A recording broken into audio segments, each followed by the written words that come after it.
মুসলমান, সব মাহফিল এক মাহফিল মনে করিল না, সব দোয়া এক দোয়া মনে করিল না।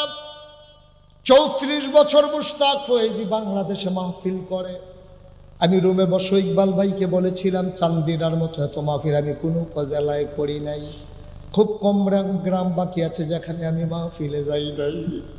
চান্দিনার মানুষ আমার কলজার মানুষ, আমারে ফালাইটা যাইতে মন চায় আব্বা, কেমনে মন চায়। কি করবা 10 মিনিট আগে বাড়িতে গিয়া করবা কি? সারা জীবন মুশতাক ফয়েজি থাকবে না, এমনি ডাইকা ডাইকা তোমার ওয়াজ শোনাবে না রে আব্বা। একটা লোক উইঠ না, সব মাহফিল এক মাহফিল মনে কইর না। 34 বছর মুশতাক ফয়েজি মাহফিল করে। মাহফিলে কদম দিলে মাহফিলের ওজন বুঝি। আজকে খেসারার মাহফিলে কদম দিয়া মন্ডায় সাক্ষী দিছে, তোমাদের মাহফিল আমার আল্লাহ কবুল করে নিয়েছে। কবুল হওয়া মাহফিলটা উইঠ না। আল্লাহর নবী এবার চলে গেলেন মদিনায়, কথা মনে আছে নাকি? মক্কার পাগল কিছু সাহাবা ছিল, প্রতিদিন একবার নবীরে না দেখলে ঘুমাইতে পারতেন না। এমন একজন সাহাবার নাম আব্দুর রহমান ইবনে আউফ। তিনি আস্তে করে সকালবেলা ঘুম থেকে উঠে নবীর বাড়ির আঙ্গিনায় গেলেন। আসসালাতু আসসালামু আলাইকা ইয়া রাসূলুল্লাহ বলে সালাম দিলেন। ভেতর থেকে একটা লোক দাঁড়াইয়া কয়, কারে ডাকো? কয় নবীজি কই? কয় রাতের বেলা চলে গেছে। কয় কই গেছে? কয় বলে যায় নাই। সাহাবা একটা চিল্লান দিয়া কয়, নবী আমারে না কইয়া গেল, আমি বাঁচবো কেমনে রে? আমি কেমনে বাঁচবো? নবী কই গেল? সাহাবা দৌড়াই আব্দুর রহমান ইবনে আউফ বাড়িতে গেছে। পটলার ভিতরে কিছু কাপড় চুপড়, খুঁটের ভিতরে কিছু টাকা লইয়া তিনি রওনা দিছে মদিনার দিকে। ওই দিকে মক্কার কাফেরারা সীমান্ত চৌকি বসাইছে, বিজিবি বর্ডার গার্ড। ওরা বৈশা বৈশা পাহারা দেয়, মক্কার কোনো মুসলমান মদিনায় যায় নাকি। এবার ধরে ফেলল আব্দুর রহমান ইবনে আউফকে। কয় চলেন আবু তালেবের কাছে, আবু জাহেলের কাছে, আবু লাহাবের কাছে। নবীকে নিয়ে গেল দারুন নাদওয়া। আব্দুর রহমান ইবনে আউফকে ধরে ধরে নিয়ে যাওয়া হলো দারুন নাদওয়ায়। আবু জাহেল জিগায়, আব্দুর রহমান ভাই আপনি তো ভদ্র মানুষ, ভালো মানুষ, দ্যাট সাইড কই যাইতেছিলেন? আব্দুর রহমান সরল বিশ্বাসে বলে ফেলছে, ভাই যেই মক্কায় নবী নাই, এই মক্কায় আমি আব্দুর রহমান থাকতে পারবো না। আমি বলে যাব, আমি বাঁচবো না, আমারে আটকাইও না, আমারে ছেড়ে দাও। আমার খেজুরের বাগান রইল, আমার পানির কূপ রইল, আমার বাড়ি রইল, ঘর রইল, আমারে ছেড়ে দাও। মাথার টুপিটা খুলে দাও, এই টুপি তো মক্কার টাকায় কিনা। গায়ের পাঞ্জাবি খুলে দাও, এই টাকা, এই পাঞ্জাবি তো মক্কার টাকায় কিনা।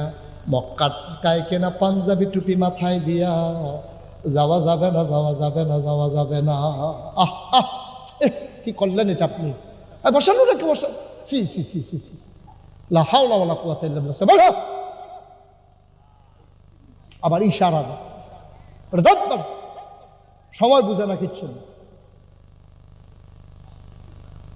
যখন উঠানোর সময় তুমি উঠলে আগে উঠতে না, ওইটা পরে উঠবা। এই জায়গাটার নিতে মেশে উঠে আমিন কন, জোরে কন, আর জোরে। আবার আব্দুর রহমান বুঝা লাইছে আমার এই কাফের দলে বেইজ্জতি না করবো। আব্দুর রহমান কয়, ভাই এই যে আমার কাপড় চোপড়, এই যে পোটলার ভিতরে টাকা সব রেখে দাও। তিনি হাঁটতে হাঁটতে চলে গেলেন ঘরে। ঘর থেকে লজ্জায় আর বেরো হয় না, আমার এই বেইজ্জতি করলো আবু জেহেল, আবু লাহাবে। সন্ধ্যা হয়ে গেল, পাখিগুলো পন্নিরে ঘুমিয়ে পড়ল, গরুগুলো গোয়াল ঘরে, ব্যবহারিস কুকুরগুলো নিরাপদ আশ্রয়ে, ছোট্ট শিশুরা মায়ের বুকে বুক রেখে ঘুমায়। প্রিয়তম স্বামী প্রিয়তমা স্ত্রীকে নিয়ে ঘুমিয়ে পড়েছে, কেউ জাগনা নাই। ওই আব্দুর রহমানের চোখের ভিতরে ঘুম নাই। ছটফট করে চোখটা লেগে উঠলে নবীর চেহারাটা ভেসে উঠে। শেষ রাতে আব্দুর রহমান ঘর থেকে বের হয়ে গেলেন। যুবকেরা সারা রাত ডিউটি করে সাথে ঘুমিয়ে পড়েছেন। তিনি বর্ডার ক্রস করলেন, সীমান্ত এলাকা পাড়ি দিলেন। আবার তিনি চলে গিয়ে হাত রাস্তা ধরলেন মদিনার দিকে। সারাটা রাত হাঁটে, সারাটা দিন পাহাড়ের সিফায় ঘুমাই থাকে। দিন যায় রাত যায়, পথ আর শেষ হয় না। একদিন তিনি ঘুরতে ঘুরতে ঘুরতে ঘুরতে হাঁটতে হাঁটতে শেষ রাতে সূর্য যখন উঠবে উঠবে ভাব, তিনি একটা খেজুরের বাগানের ভিতরে গিয়া লুকালেন।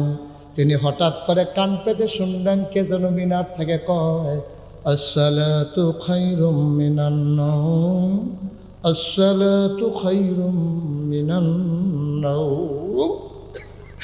আব্দুর রহমান বুঝা ফেলছে আমি বোধহয় মদিনার কাছাকাছি চলে আসছি। লাফ দিয়ে তিনি বের হলেন, ঠান্ডা পানি দিয়ে উজু করে মসজিদের পেছনে গিয়ে দাঁড়ালেন। আব্দুর রহমান কেউকে চিনে না, কেউ আব্দুর রহমানকে চিনে না। নবীজি মসজিদে ঢুকলেন, ফজরের নামাজ হলো, নামাজ শেষ করে নবী ঘুরে বসলেন। আল্লাহর নবীর অভ্যাস ছিল ফরজটা শেষ করে ঘুরে সবার খবর নিতেন। তিনি ঘুইরা সবাইকে ভালো মন্দ জিজ্ঞেস করতেছেন। হঠাৎ করে নজর গেল ওই কোনায়। আল্লাহর নবী ডাক দেয়া ওই কোনায় ডাকে। এমন একটা সাহাবা ছিল আমার মক্কায়, তার নাম ছিল আব্দুর রহমান। চেহারাটা তো অনেক মিল আছে, কিন্তু ওই আব্দুর রহমান ছিল একটু স্বাস্থ্যবান ছিল, সাথে শুকাই গেছে। এটা কে মানুষটা, দাঁড়াও দেখি। আস্তে করে আব্দুর রহমান দাঁড়াইল। আল্লাহর নবী তাকাই দেখে চুলগুলো তার উস্কো খুস্কো, দাড়িগুলো তার এলোমেলো, চোখগুলো তার গর্তে, গালের হাড্ডি তার বেরো হয়ে গেছে, পেট আর পিঠ লেগে গেছে। আল্লাহর নবী কয় কে রে? আবার আব্দুর রহমান ডাক দেখো, ইয়া রাসূলুল্লাহ, ইয়া হাবিবাল্লাহ, আপনি যা ধারণা করেছেন তাই ঠিক। আমি আব্দুর রহমানের মতো না, আমি আপনার আব্দুর রহমান। সুবহানাল্লাহ, আমি আপনার আব্দুর রহমান। ও নবী,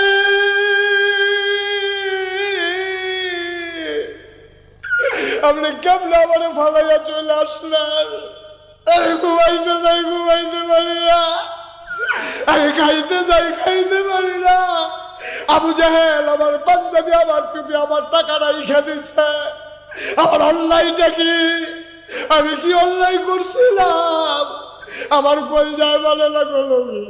আমি লুকাইয়া লুকাইয়া সারাটা দিন পাহাড়ে ঘুমাইয়া সারাটা রাত হাইটা হাইটা আমি মদিনায় আইসা ঢুকছি। আল্লাহর নবীকে জায়গা করে দাও, আমার আব্দুর রহমানকে আমার কাছে আসতে দাও। সবাই জায়গা করে দিল। আব্দুর রহমান সামনের দিকে আস্তে আস্তে হাঁটে। নবী হাত দুইটা ছড়াই দিলেন। আব্দুর রহমান লাফ দিয়ে বুকের মাঝে পড়ে গেছে। আব্দুর রহমানের চোখের পানি দিয়া নবীর বুক ভিজে যায়, নবীর চোখের পানি দিয়া আব্দুর রহমানের পিঠ ভিজে যায়। আব্দুর রহমান ডাক দেখো, ইয়া রাসূলুল্লাহ, ইয়া হাবিবাল্লাহ, আমার অন্যায়টা কি? আমি তো কোনোদিন কারোর উপরে জুলুম করি নাই, কারোর একটা থাপ্পড় দেই নাই, কারো টাকা বেড়ে দেই নাই। আমার অন্যায়টা কি? আব্দুর রহমানকেও নবী ছাড়ে না, নবীও আব্দুর রহমানকে ছাড়ে না। আব্দুর রহমান নাক দিয়া ঘইসা ঘইসা নবীর গায়ের জান্নাতি গন্ধ নেয়।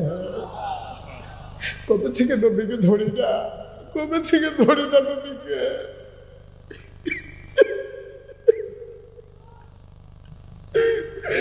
আব্দুর রহমান নবীরে ছাড়ে না, নবীর গায়ের জান্নাতি গন্ধ মন ভরে নিতেছে। নবীও বাধা দেয় না, মনের জ্বালা মিঠাক, মনের আগুন নিভাক। আব্দুর রহমান কাস্তে করে নবী ছাড়লেন। ডাক দেয়া কয়, ও আব্দুর রহমান কান্দিস না, সবর কর, সবর কর। আমার অপরাধটা কি ইয়া রাসূলুল্লাহ? নবী যে আমার কি অপরাধ ছিল? আমারও তো বাড়ি ছিল মক্কায়, আমার জন্ম মক্কায়, আমার শৈশব মক্কায়, আমার কৈশোর মক্কায়, আমার তারুণ্য মক্কায়, আমার যৌবন মক্কায়, আমার নিজের বাড়ি মক্কায়, আমার শ্বশুর বাড়ি মক্কায়, আমার মেয়ে বিয়ে দিলাম মক্কায়, সমাজ করলাম মক্কায়, মানুষের সহযোগিতা করলাম মক্কায়। আমিও তো থাকতে পারলাম না মক্কায়, আমার কি অপরাধ ছিল? আল্লাহ কয়, অপরাধ খুঁজে পাও না। ওয়ামা নাকামু মিনহুম ইল্লা আইয়ুমিনু বিল্লাহিল আজিজিল হামিদ। তোমাদের কোনো অপরাধ নাই, তোমাদের সবার একটাই অপরাধ, তোমরা এক আল্লাহর উপরে ঈমান এনেছো, ঠিক কিনা? সব একটি অপরাধ। মুসলমান, মুশতাক ফয়েজি যদি কোনোদিন আর না আসে, কোনোদিন যদি তোমাদেরকে না ডাকে, মনে রাখবা আমি এসেছিলাম, মনে রাখবা কথা কয়টা বলে গেলাম। ও মুসলমান, আমি যখন কোথাও মাহফিলে যাই, ছোট ছোট মানুষগুলো আমার হাতে ধরে ধরে মুসাফা করে, মুরব্বীরা ঈশা দোয়া চাই, হুজুর দোয়া করে দেন, আব্বা নাই। আমার মনে মনে তখন মনে রায় নাই আব্বার চেহারাটা ভেসে ওঠে, আমারও তো আব্বা নাই। মানুষ এসে কয় হুজুর দোয়া করেন, আব্বা নাই। আমি তখন চিন্তা করি আমারও তো আব্বা নাই। মানুষ আমার কাছে দোয়া চায়, আমি কার কাছে দোয়া চাইব? মাহফিল শেষ করে আব্বার কথা যেদিন খুব বেশি মনে পড়ে, নিকশ কালো অন্ধকারে আমি মোবাইল টিপে টিপে আব্বার কবরের কাছে গিয়া বসি, আস্তে করে আব্বার লগে কথা কই, আব্বা, ও আব্বা, আব্বা আমারে চিনছেন নি আব্বা? আমি আপনার মুশতাক ফয়েজি। আব্বা আমারে চিনছেন নি? 11 বছরের রাইকে আপনি ইন্তেকাল করছিলেন। আমার আব্বা ডাকার বয়স শেষ হয় নাই। আব্বা আপনি আমারে ফালাইয়া চলে গেলেন, 3টা মার্কিন চাদর গায়ে দিয়া মাটির কবরে ঘুমাইলেন। ও আব্বা, বাংলাদেশে ঠান্ডার ভিতরে মানুষ বড় কষ্ট পায়, আপনি কেমনে 3টা মার্কিন চাদর গায়ে দিয়া কবরে ঘুমান? আব্বা আপনার কি কষ্ট লাগে না? আমি আব্বারে কত কথা জিগাই, আমি কানে কানে আব্বারে কই, আব্বা কবরে কি খাইতে দেয়? আব্বা কিছু খাননি আব্বা? আল্লাহ কোনো খাবার দেয়নি। আমি আব্বারে কত কথা জিগাই, আমার আব্বা একটা কথার জবাব আমারে দেয় না।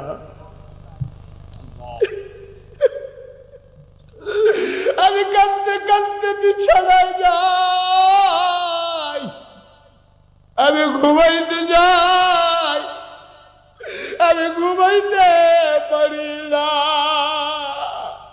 ও কাশারার মায়েরা, ও কাশারার বোনেরা, যারা আব্বা হারাইছো, যারা আম্মা হারাইছো, ও কেশারার বাবারা ভাইয়ারা, যারা এই মাটির নিচে আব্বারে ঘুম পাড়াইছো, যারা আম্মারে ঘুম পাড়াইছো, আজকে চলো সবাই মিলে আব্বার জন্য দোয়া করে দেই, আম্মার জন্য দোয়া করে দেই। আল্লাহর নবী কয়, সন্তান যখন মায়ের জন্য দোয়া করে, বাবার জন্য যখন দোয়া করে, ওই দোয়ার কারণে চোখের দিয়ে যখন একটা ফোঁটা পানি আসে, মাসির মাথার পরিমাণ পানিটা নাকের মাঝামাঝি আসার আগে ওই আব্বা আম্মার কবরের আযাব বন্ধ হয়ে যায়। একটা লুকো আর উঠবো না আমরা। হ্যাঁ, সবাই মিলে আব্বার জন্য দোয়া করব, আম্মার জন্য দোয়া করব, চোখের পানি ছেড়ে দিয়ে কাঁদবো। আল্লাহ যেন এই মাহফিলটা প্রতি বছর কায়েম দায়েম রাখে। আমরা সবাই মিলে দোয়া করব। সবাই নামাজের মতো করে বসে, সবাই নামাজের মতো। যারা দাঁড়িয়ে আছেন বসে পড়ুন, যারা দাঁড়িয়ে আছেন বসে পড়ুন তাড়াতাড়ি, 1 সেকেন্ডও দেরি করেন না। একটা লুক উঠেন না, পোড়া কপাল, পোড়া কপাল। এখন দোয়া হবে, উঠে যা, তওবা করবে, উঠে যা, এটা দৌড়েই আসবা। মায়েরা বোনেরা, ঘরের কোনায় বসো আম্মা, ঘরের কোনায় আমার বোন বসে যাও, চোখের পানি ফালাইয়া আল্লাহর কাছে গুনাহগুলা মাফ করাই যাও। গুনাহগুলা পড়ে থাকবো জমিনে, তুমি নিষ্পাপ হয়ে চলে যাবা বাড়িতে, আল্লাহ যেন মাফ করে দেয়। সবাই মিলে প্রাণ ভরে দোয়া করব। সবাই মহব্বতের সাথে বসো, প্রাণ ভরে দোয়া করে দেই, তওবা করে দেই। সবাই আমার সাথে পড়েন, আউযু বিল্লাহি মিনাশ শাইতানির রাজিম, বিসমিল্লাহির রহমানির রহিম, আস্তাগফিরুল্লাহ রাব্বি মিন কুল্লি যামবি ওয়া আতুবু ইলাইহি, লা হাওলা ওয়ালা কুওয়াতা ইল্লা বিল্লাহিল আলিয়্যিল আযীম। হে আল্লাহ, হে আল্লাহ, হে আল্লাহ, ইচ্ছায় অনিচ্ছায়, প্রকাশ্যে গোপনে, শয়তানের কুমন্ত্রণায় পড়ে, নফসের তাড়নায় পড়ে জীবনে যত গুনাহ করেছি, কবিরা সগীরা, শিরক, বেদাত সমস্ত গুনাহ থেকে খালেস অন্তরে তাওবা করতেছি। হে আল্লাহ, হে আল্লাহ, হে আল্লাহ, আমার গুনাহ মাফ করে দাও, তাওবা কবুল করে নাও। আশহাদু আল্লাহ ইলাহা ইল্লাল্লাহু ওয়াহদাহু লা শারীকা লাহু ওয়া আশহাদু আন্না সাইয়্যিদানা হাবিবানা মাওলানা মুহাম্মাদান আবদুহু ওয়া রাসূলুহু সাল্লাল্লাহু আলাইহি ওয়াসাল্লাম। সবাই আমিন। আমরা সবাই মিলে একটু দোয়া করবো। হ্যাঁ, জৈনপুরের হুজুর চলে আসছেন, হুজুর আসতেছেন, আমরা দোয়া করব। একটা লোক উঠবে না, জরুরি একটা কথা শুনুন। আপনারা জানেন যে মুশতাক ফয়েজি, আমি এই যে পোস্টারে দেখছেন পীর সাহেব, আমি কিন্তু কোনোদিনও পীর সাহেব হতে চাইনি। আমার কোনো আকাঙ্ক্ষাও ছিল না, ইচ্ছেও ছিল না। আমার দাদার আগে আমার ইন্তেকাল করার কারণে আমার এই পীর সাহেব হওয়া লাগছে। কারণে আমার দাদা আমারে দায়িত্ব দিয়েছেন, আমার চাচারা ছিল, আমার ভাই ছিল, তো তারপরে আমার উপরে এই গুনাহগারের কাঁধে দায়িত্ব। আমি দায়িত্ব পাওয়ার পরে আমি সঠিকভাবে ব্যবহার করতে চেয়েছি। আমার ভাই, আপনাদের কৃতি সন্তান, আপনাদের গর্ব, আপনারা বুঝবেন না এই গ্রামবাসী যে আল্লাহ ওনাকে কত মর্যাদা মালয়েশিয়াতে দিয়েছেন। আমি তো নিজে যাই, আমি নিজে দেখি কাছ থেকে। আল্লাহ অনেক সম্মান দিয়েছেন, অনেক টাকা পয়সা পরক্ষণ, টাকা তো অনেকেই দিয়েছে, কিন্তু একটা ক্লিন ইমেজ যে কোনো 2 নম্বরের ভিতরে এই পর্যন্ত কোনোদিন মারহাবা বলবেন না। এত মর্যাদার সাথে আমার ভাই আছে, আমাকে কি পরিমাণে মহব্বত করেন এটা আমি বুঝাতে পারবো না। আল্লাহর খাস মেহরবানি যে উনি, আমি যে যাই, আপনারা জানেন যে নাগাইশ দরবার শরীফটা এখন 18 একর জায়গার উপর একটা কমপ্লেক্স। ওখানে আমার 10টা প্রতিষ্ঠান, জিকির আজকারের জন্য একটা খানকা, একটা দাখিল মাদ্রাসা, একটা নুরানি মাদ্রাসা, হাফিজিয়া মাদ্রাসা, ধাতব্য চিকিৎসালয়, গণপাঠাগার, গবেষণাগার, ছাত্রাবাস, ইয়াতিমখানা, মসজিদ। সোশ্যাল মিডিয়ার সুবাদে আপনারা আমার মসজিদের কথা শুনেছেন। আমি দেখেছি অনেক জায়গায় মসজিদ আছে, পাড়ায় পাড়ায়, মহল্লায় মহল্লায় মসজিদের অভাব নাই। কিন্তু আমারটা কিন্তু শুধু মসজিদ না, আমারটা কিন্তু সাংঘাতিক জিনিস। একদিক দিয়ে মসজিদ, আরেক দিক দিয়া আল্লাহর খাস মেহেরবাড়িতে আমার হাসপাতাল, একেবারে বিনা টাকা গরিবের চিকিৎসার জন্য আমার হাসপাতাল। মারহাবা বলবেন না? 20,000 স্কোয়ার ফিট হাসপাতাল, আর মসজিদ হবে 6,000 লোক একসাথে আমার মসজিদে নামাজ পড়তে পারবে। আপনারা শুনেছেন আমার ভাই এই যে ইকবাল হোসেন, আমার ভাই যে আমার মসজিদে কত বড় অবদান, কত বড় অবদান আমার মসজিদের জন্য। মারহাবা বলবেন না? বিশাল অবদান, বিশাল অবদান আমার ভাইয়ের, লক্ষ লক্ষ টাকার অবদান আমার ভাইয়ের, আর অনেক কিছু করার পরিকল্পনা। তা আমার এই মসজিদটা 30 কোটি টাকা বাজেট, 30 কোটি টাকা। আমি নিজে মুশতাক হয়ে যাই, আমি গরিব মানুষ, আমি তো ধনী মানুষ না। আমি 25 লক্ষ টাকা এক লগে দিয়া তারপরে মসজিদের কাজ শুরু করছি। মারহাবা বলবেন না? আবার এই মসজিদটার জন্য আমি আপনাদের কাছে দোয়া চাই, আল্লাহ যেন এই মসজিদটাকে কবুল করে। সবাই কনা আমিন, জোরে কনা আমিন। আজকের মাহফিলের যিনি সভাপতি, আমি যার কথা আগেও বলেছিলাম, যে জৈনপুরের খানদানের এক সিংহ পুরুষ, হুজুর অসুস্থ হয়ে গেছেন। এই এদিকে ঢুকে